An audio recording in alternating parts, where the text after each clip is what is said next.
The people who run Japan's only online nuclear power plant say there's no active earthquake fault under the facility. But members of Japan's Nuclear Regulation Authority say they'll conduct their own survey on Friday. They'll then decide whether to order a shutdown of the plant. Officials of Kansai Electric Power Company on Wednesday submitted to the NRA an interim report on the underground seam at the Oi nuclear plant. The report said the fissure that runs about 900 meters between the plant's number 2 and number 3 reactors is not an active fault. The report said the fissure that runs about 900 meters between the plant's number 2 and number 3 reactors is not an active fault. The utility reported the same conclusion before the March disaster last year. The finding was approved by the government at the time. Government guidelines prohibit the building of important facilities of nuclear power plants above active faults. The head of the NRA previously indicated his agency would order shutting down the Oi plant if the seam was found to be an active fault. What's so funny now? I sometimes just think funny things.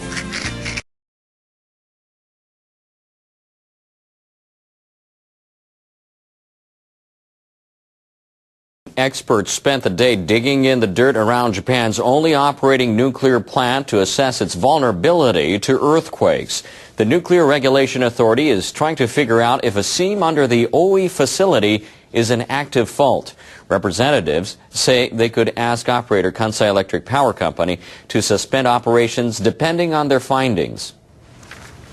Agency member Kunihiko Shimazaki and 4 other outside experts visited the plant Friday. It sits on the Sea of Japan coast in Fukui Prefecture. The day started with a briefing from Kansai Electric workers about what they found in their own survey. The underground fissure is nearly a kilometer long, a key pipeline that transports cooling water from the ocean to the reactors runs across the seam. The underground fissure is nearly a kilometer long, a key pipeline that transports cooling water from the ocean to the reactors runs across the seam. The team took samples from under the northern part of the Oi plant's premises. They also examined soil layers taken from the ground in and around the fissure to check hardness and other properties. There are many things you can only find out by coming to the site. We may have to redo the survey if necessary.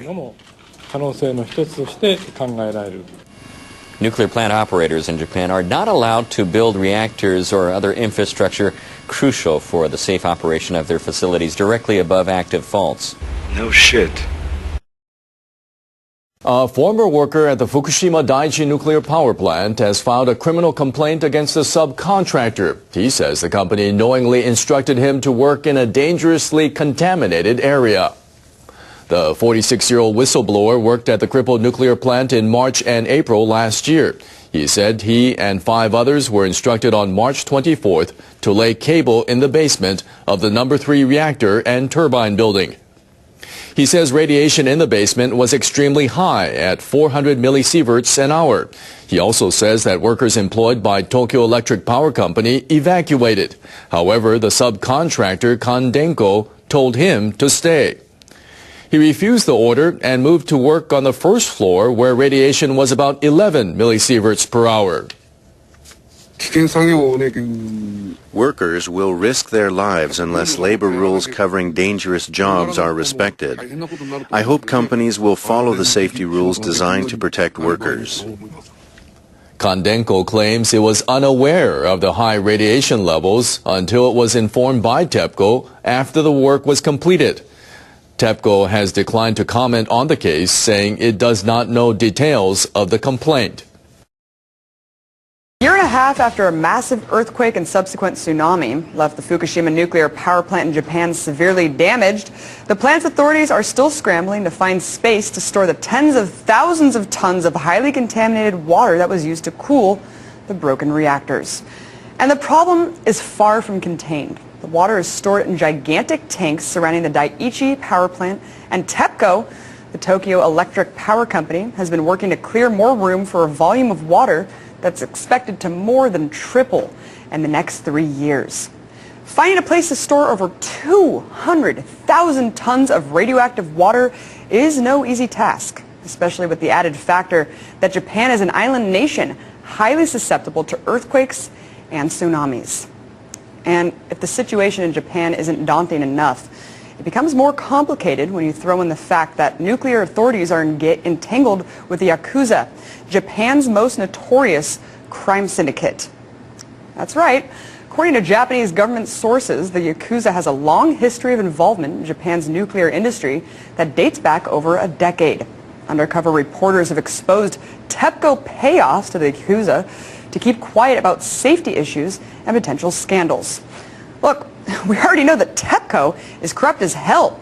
In fact, they knew that the reactors were faulty, and they even falsified documents in the past to downplay the poor conditions of the reactors years before the disaster. So, who is TEPCO having work on the disaster cleanup? Well, unfortunately, a group of veteran engineers called the Skilled Veterans Corps for Fukushima has been denied access to clean up the radioactive mess. The Skilled Veterans Corps is made up of 700 plus retired workers from the Fukushima plant, many of them elders who expect to die of natural causes long before the long-term effects of radiation exposure could make them sick.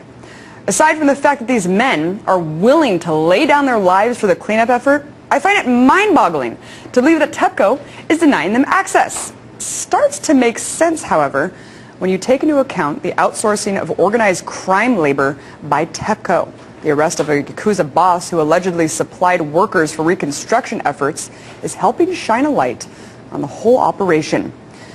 Japanese law enforcement officials have disclosed that starting in May of last year, gang members were sent to the damaged reactors, where they performed cleanup work and began rebuilding damaged areas. A subcontractor for TEPCO then awarded the extra hazard pay to the crime boss, and a portion of the money was used to settle debts with the crime syndicate.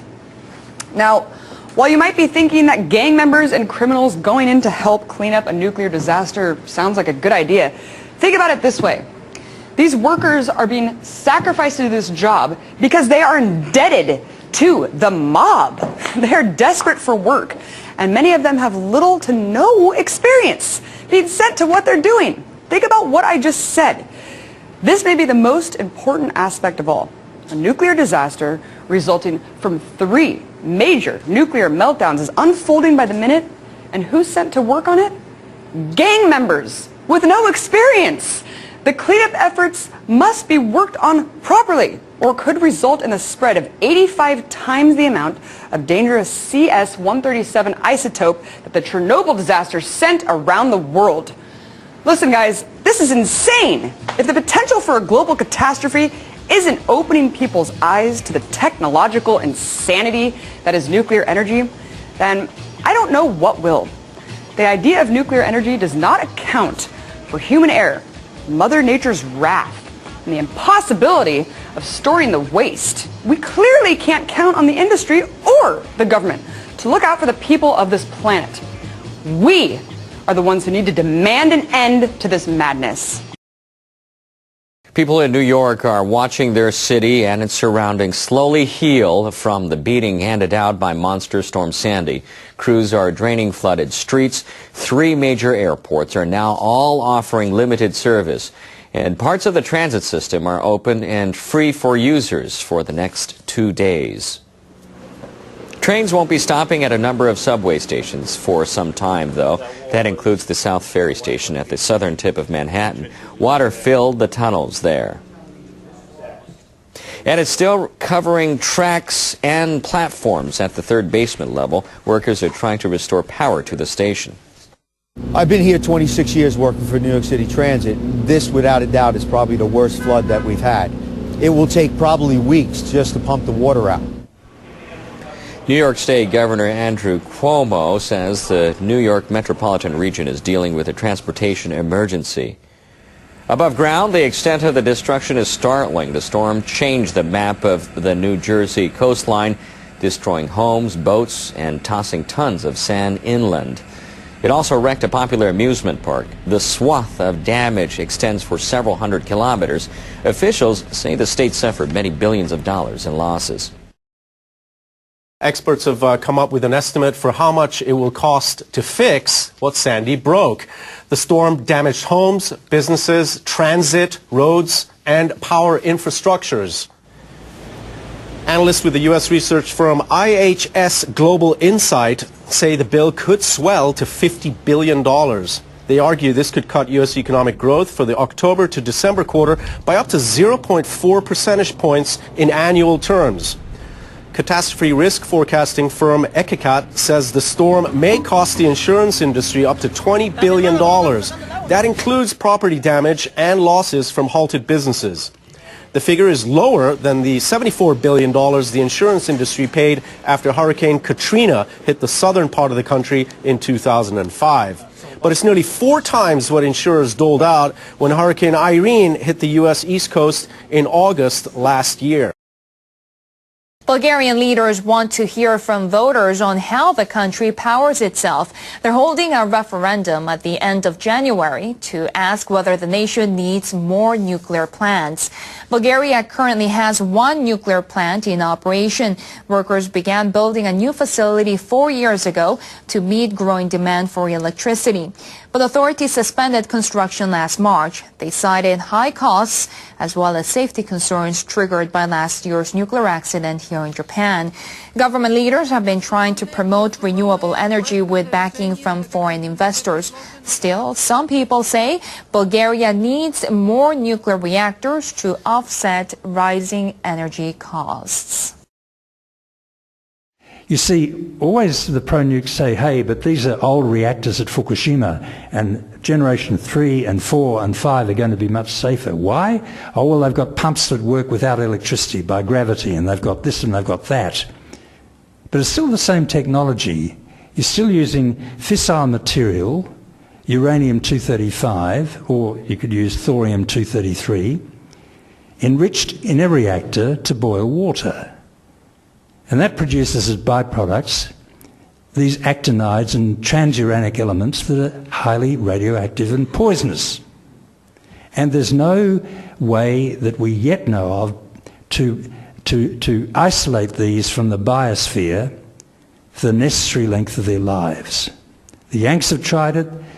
The Swedes have got fairly close, but they haven't succeeded yet. The French have tried it near Fessenheim, a reactor up on the border of Germany. They haven't done it yet.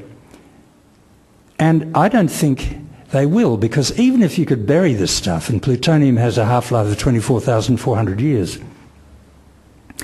even if you could do that, how long do you have to wait before another generation says, oh, we need that material to build nuclear weapons? I mean, how far ahead can we look, ladies and gentlemen? I can't even look to the end of the Gillard government. Can we look 10 or 20 or 50 years ahead? Can we look 1,000 years ahead? Forget it.